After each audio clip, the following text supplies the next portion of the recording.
Izi mbuto urazikura mu ipapayi yawe, nimba uri ipapayi ugomba kuzajya ugenda uzibika ku ruhande, hanyuma ukagenda uzanika, ariko kuzanika ntabwo uzanika ku zuba, uzanika mu nzu cyangwa se hanze ariko hatagera izuba, kubera ko ari amareyosole y'izuba yangiza umuti, yangiza ikimera, siritu nk'icyo wanitse ntabwo ari byiza kuba washyira ku zuba, ahubwo ushyira ahantu mu gacucu zikuma, ziruma, nubwo ziba ziri mu gacucu zipfa kuba ziri hanze cyangwa se ziri mu nzu ahantu habasha kwinjira ogisijene, ziruma rwose.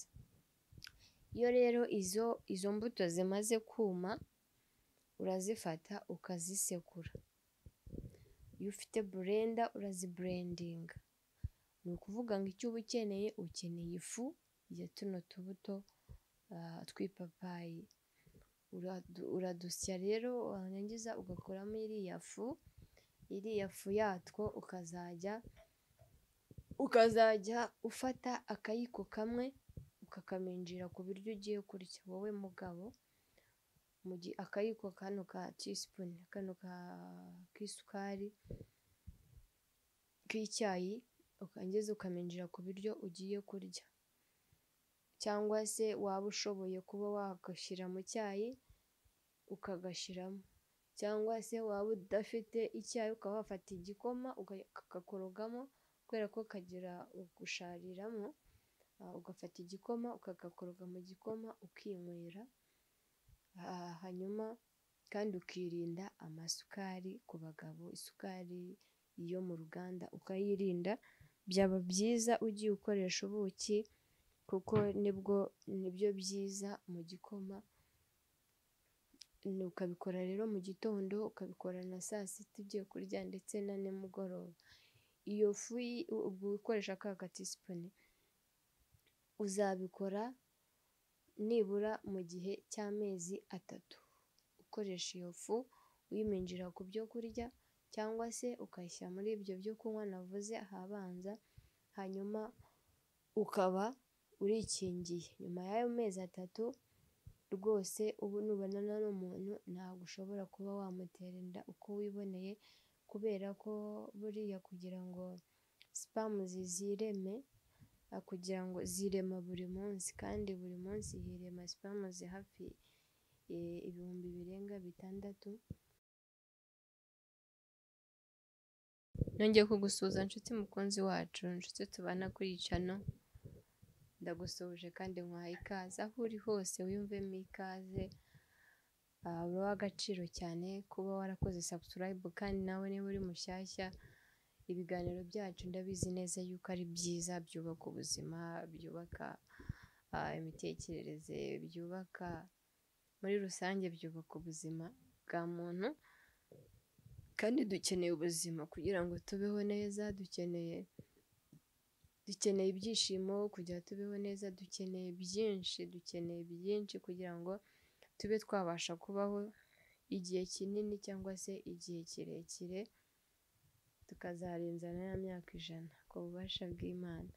Ndagukunda rero tubana umunsi ku wundi, uri mu gihugu hagati, uri inyuma y'igihugu, uwo ari we wese muhaye ikaze kuri iyi channel yacu. Ni njyewe Kamperi Dalila, tugiye kubana mu kiganiro cy'uyu munsi kugira ngo turebere hamwe ibyadufasha muri rusange. Uyu munsi tugiye kuganira rero ku kiganiro cyerekeranye no kuboneza urubyaro. Iki kiganiro ni ikiganiro nagiye nsabwa n'abantu, bituma mvuga nti nzagikoraho kugira ngo buri wese amenye ikintu yakoresha. Kuba rero tugiye kuganira kuri iki kiganiro cyo kuboneza urubyaro, turavuga ku bagabo cyane cyane. Ku bagabo muzi neza ko kuboneza kwabo ari ukuboneza burundu, ariko hari ubundi buryo buri natirere umugabo ashobora kwirinda kuba yatera inda mu gihe abonanye n'umudamu we cyangwa se abonanye n'umukobwa, kandi bikaba byamufasha no kuba byamurinda no kuba byakubaka immune system yiwe, ubudahangarwa bw'umubiri, bikaba byarushaho kugenda neza dufatanyije. Ni ukuvuga rero tugiye kuvuga ku giti cy'ipapayi. Iki giti murakizi, ipapayi mu isoko ziba zihari, ariko iriya papayi buriya ni umuti ukomeye cyane, kuko ibidukikije ibitugaragiye byose ni uko tutaba tudasobanukiwe icyo bikora, ariko ahanini ibyinshi ni imiti itugaragiye. Urabona ugiye mu isoko ukagura ipapayi ukayirya, ziriya mbuto ziri indani insayidi y'ipapayi nizo z'umuti ku muntu w'umugabo ukeneye kuba yaboneza urubyaro, kuba atatera inda uko yiboneye. Ziriya mbuto zifasha umuntu ufite ikibazo cy'amibe, umuntu ufite ikibazo cya tifoyide, umuntu ufite ikibazo cy'abasirikare bakeya, cyangwa se cya immune system iri slow, iri hasi, kibasha kuba cyabikora. Urumva rero ko ziriya mbuto nubwo tuzijugunya, ariko tuba tujugunye umuti watugirira akamaro muri rusange, si ku mugabo gusa n'umugore cyangwa se umukobwa ushaka kubaka immune system yiwe ushobora kuba wakoresha ziriya mbuto, ariko we ntabwo azikoresha mu buryo bwo kuboneza urubyaro, oya, ahubwo zikoreshwa n'umugabo iyo papasi ari ukuboneza urubyaro cyangwa se ari ukuba atatera inda. Tutibagiwe ko hari n'abandi bakeneye kubyara, abo ngabo ntago ibyo bintu bibareba, ahubwo birareba wa muntu utifuza nyine gutera inda muri ako kanya. Reka rero twige ku muti wacu, tubabwire ukuntu uyu muti ugomba kuwutegura n'ukuntu ugomba kuwukoresha. Izi mbuto urazikura mu ipapayi yawe, nimba uri ipapayi ugomba kuzajya ugenda uzibika ku ruhande, hanyuma ukagenda uzanika, ariko kuzanika ntabwo uzanika ku zuba, uzanika mu nzu cyangwa se hanze ariko hatagera izuba, kubera ko ari amariyosore y'izuba yangiza umuti, yangiza ikimera. Siritu nk'icyo wanitse ntabwo ari byiza kuba washyira ku zuba, ahubwo ushyira ahantu mu gacucu zikuma, ziruma. Nubwo ziba ziri mu gacucu zipfa kuba ziri hanze cyangwa se ziri mu nzu ahantu habasha kwinjira ogisijene, ziruma rwose. Iyo rero izo mbuto zimaze kuma, urazifata ukazisekura. Iyo ufite burenda uraziburendinga, ni ukuvuga ngo icyo uba ukeneye ifu ya tuno tubuto tw'ipapayi. Uradusya rero, warangiza ugakuramo iriya fu yatwo, ukazajya ufata akayiko kamwe ukakaminjira ku biryo ugiye kurya wowe mugabo, akayiko kano ka tisipuni, kano k'isukari k'icyayi, ukangiza ukaminjira ku biryo ugiye kurya, cyangwa se waba ushoboye kuba wagashyira mu cyayi ukagashyiramo, cyangwa se waba udafite icyayi ukaba wafata igikoma ukagakorogamo, kubera ko kagira gushariramo, ugafata igikoma ukagakoroga mu gikoma ukinywera. Hanyuma kandi ukirinda amasukari ku bagabo, isukari yo mu ruganda ukayirinda. Byaba byiza ugiye ukoresha ubuki, kuko nibyo byiza mu gikoma. Ukabikora rero mu gitondo, ukabikora na saa sita ugiye kurya, ndetse na nimugoroba.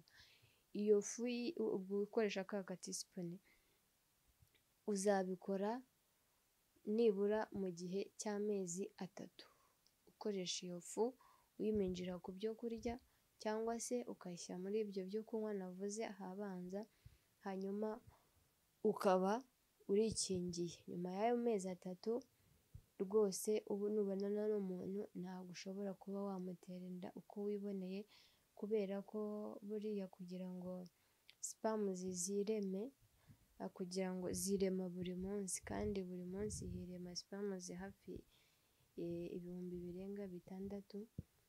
Ni ukuvuga rero uko zigenda ziremarema uba uri kuzica intege, ntabwo zirema iyo uwakoresheje uwo muti, ziba weak, ziba zifite imbaraga nkeya, ntabwo zabasha kwinjira muri ovule ngo zihure na ovule y'umugore ngo bibe byaba fekonda, ahubwo iyo zije ziba nyine zitagifite ubudahangarwa bwo kuba bwarema bwahura na ovule y'umugore ngo bibe byabyara umwana cyangwa havamo umwana.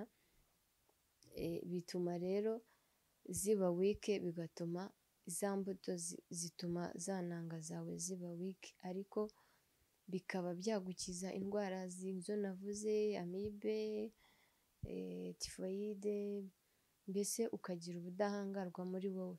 Ni ukuvuga ngo uwo muti nyuma y'amezi 3 ushobora kuba urekeye bikaresisita wenda amezi 6, mu mezi 6 uba ukiri fureshi, ariko iyo amezi 6 cyangwa se 5 ashize, urongera bitewe n'igihe ushakira umwana, urongera ukaba wakongera ukabikoresha muri ubwo buryo, kuko imbuto z'ipapayi nta hantu utazibona. Ugura ipapayi, ushobora no kujya nk'ahantu hano mu mujyi bakora za masedowani, ukabwira umuntu utanga furuti akaba yazikubikira, yazibika wowe ukazajya uzikoresha muri ubwo buryo. Hanyuma rero tuve ku mugabo ahubwo twigire ku mugore. Umugore, ubushize nanavuze ku giti cyitwa marubayine. Iki giti nababwiye ko kivura ku bigendanye n'amadisike y'umugongo, ariko gifite n'akandi kamaro gakomeye cyane kuri iki kintu nacyo cyo kuboneza urubyaro ku bagore.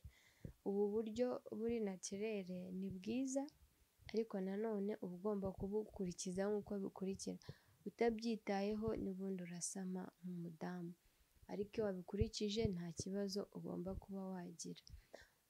Ni ukuvuga rero, urafata ibibabi bya marubayine, ufate ibibabi 5 cyangwa se 10, nurangiza ufate amavuta ya olive oil, niyo meza, cyangwa se igihwagari iki ngiki kimeze neza cy'amavuta. Ubuze olive oil wakoresha nyine igihwagari. Uyafate uyashyire ku muriro ayo mavuta, nurangiza urabona ko ari agacupa gatoya kavamo olive oil, kano kagura 5, uragafata nyine ugasuke mu gasafuriya yose ayo mavuta. Numara kuyasukamo, ufate bya bibabi bya marubayine 5 cyangwa se ukoresha ibibabi 10, nurangiza ubishyire muri ayo mavuta atogote, bibirane. Nurangiza uraza gukaraba neza intoki, ubonye ga byaba byiza kurushaho.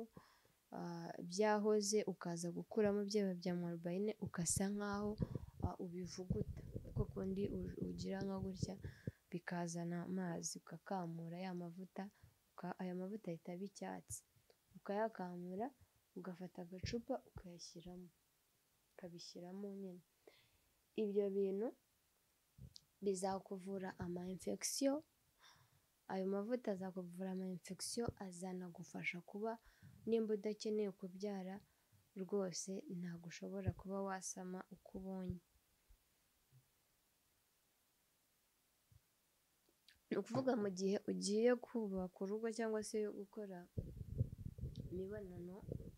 kubonana n'uwo mwashakanye, ufata ukuntu ubikora, ufata ya mavuta wabitse, nimba uzi ko mugiye kubonana, ugakozamo agatoki.